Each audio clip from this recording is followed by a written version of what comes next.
বিবি ছিল মুর্দা হলো জিন্দা, কি ঘটনা ঘটায় এই ঘটনা নৈরটনা আজ সবারে শোনায়। ঘটেছিল প্রাচীন যুগে ঈসা নবীর জামানায়, সেই ঘটনা ঘটে যায় ঈসা নবীর জামানায়। স্বামীর কান্না আল্লাহ তাআলা দেখো কেমন শুনে নেয়। বহু বছরের খবর হতে বিবিকে তুলে দেয়। প্রেম প্রীতির বাদলো বাসা এক স্বামী বধূর মনি, বলতো লোকে মহাসুখে আছে গো দুজনে। হঠাৎ এক অজানা রোগে বিবি স্বামীর ঘরে, প্রেম প্রীতির ছিঁড়িল শিকল বধূ গেল মরে। বধূর শোকে স্বামীর চোখে, বধূর শোকে স্বামীর চোখে অশ্রুরে বয়ে যায়। প্রতিবেশী সবাই এসে কাফন দাফন করায়, সেই ঘটনা ঘটে যায় ঈসা নবীর জামানায়। স্বামীর কান্না আল্লাহ তাআলা দেখো কেমন শুনে নেয়। বহু বছরের কবর হতে বিবিকে তুলে দেয়। বিবির শোকে ধোকে ধুকে স্বামী কাঁদে অসহায়। আল্লাহর কাছে দুআ করে আর কবর দ্বারে পড়ে রয়।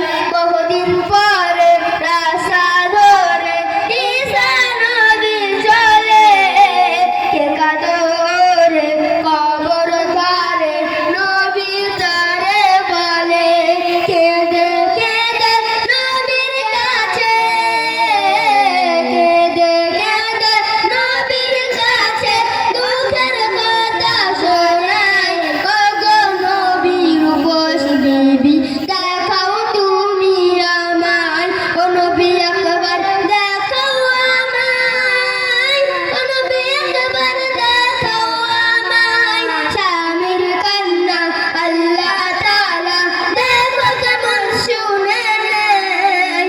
বহু বছরের কবর হতে বিবিকে তুলে দেয়। তারপর কি ঘটনা হলো শুনুন। কুম বিসমিল্লাহ বলে নবী মুর্দাকে তুলে দেয়। কবর ফেটে বিবি উঠে স্বামীর বুকে জড়ায়। কুম বিসমিল্লাহ বলে নবী মুর্দাকে তুলে দেয়। কবর ফেটে বিবি উঠে স্বামীর বুকে জড়ায়। তখন স্বামী কান্নার ছলে নবীকে বলে, দোয়া করো আল্লাহর দরবারে।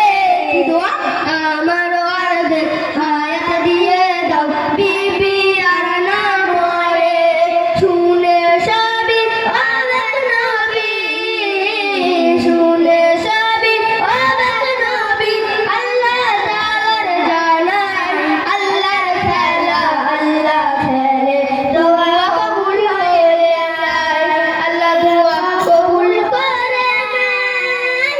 স্বামী আবার জীবন পায়।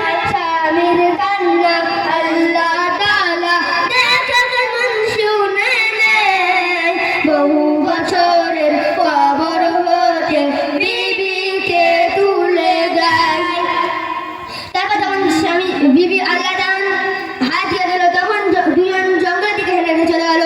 তখন যখন অত্যন্ত কষ্ট হয়ে গেল, তখন একটা গাছের নিচে বিশ্রাম নিল। তখন কি ঘটনা হচ্ছে শুনুন। বিবির পাশে